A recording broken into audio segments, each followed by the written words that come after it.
Okay, I was making a video about this glacier over there when I was on my phone and saying how it's probably the size of me.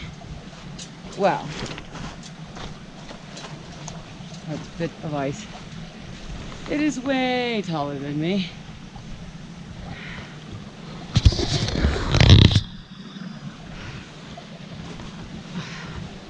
Everest Base Camp, the glaciers, and what's left pushed out from Khumbu Icefall. Absolutely amazing. And the clouds cleared out, which is just spectacular. Very, very happy. Bonjour. Just some quick background info. So in May of 2019, I found myself in Nepal. I was just hanging out in Kathmandu, the capital, eating food, exploring the city, seeing temples, enjoying life. But while I was there, I kept hearing about the trekking. The trekking, you have to go trekking. It's amazing.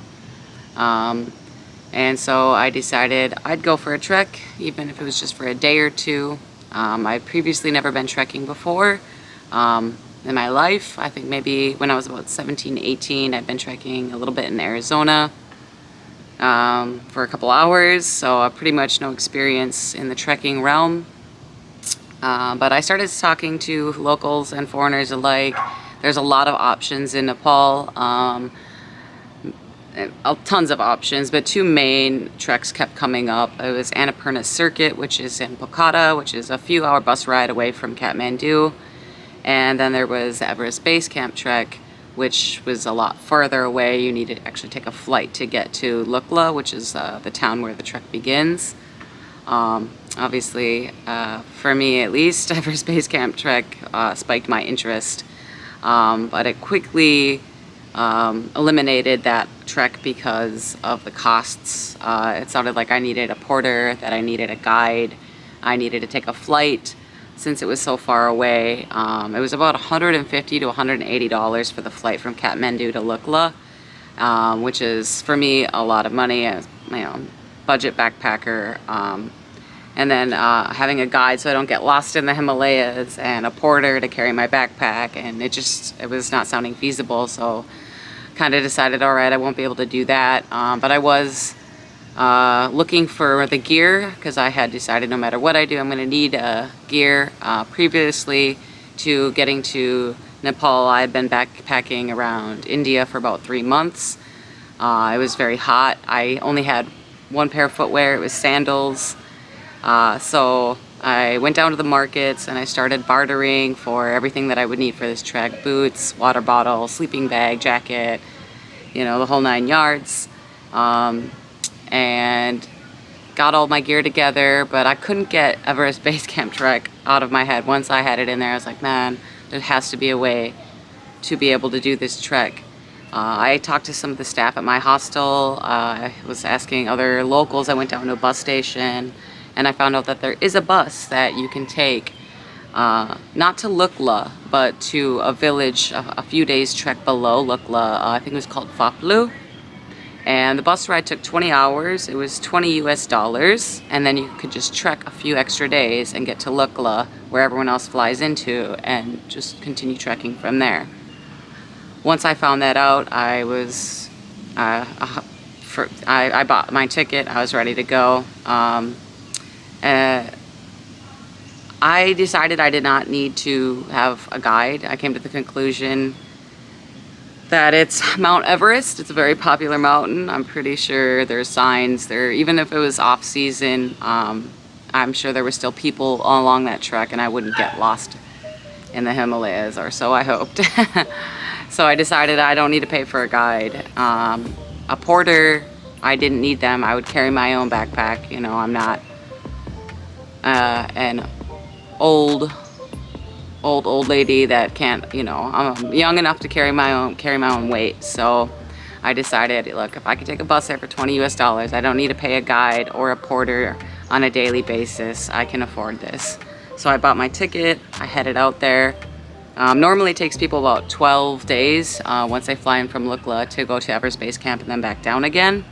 Took me about 19 days, you know, with a 20-hour bus ride, and then trekking those few extra days to Lukla, and then trekking back down to Phaplu to get out of the mountains and back to Kathmandu. All in all, it took 19 days for me. I believe it was 19.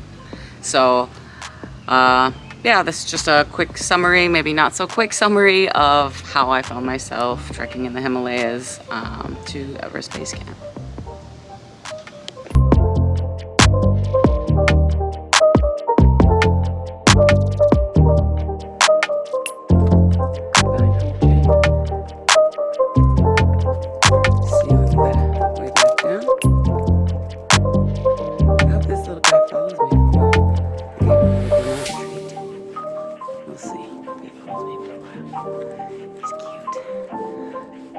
I named him Milkshake.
The journey by bus to the mountain village of Phaplu was fairly uneventful.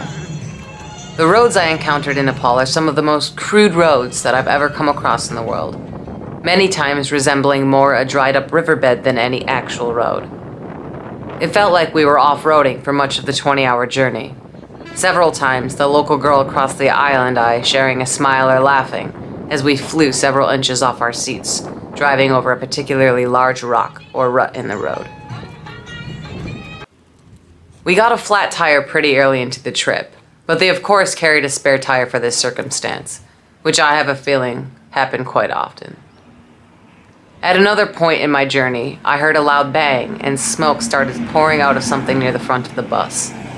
We pulled over for them to fix the problem, but since there was no air conditioning on this bus, we were all dripping in sweat until a half hour later when they'd resolved the issue, and we were on our way again with the welcome breeze of movement flowing through the windows. Later, it began to rain, and the already dangerous, narrow, and dusty mountain roads turned into slippery, thick mud. After it stopped, I felt relief, but it was short-lived, for soon after, a dense fog came sweeping in, making visibility so low, it was sometimes difficult to see more than 10 feet ahead. Whiteout of fog.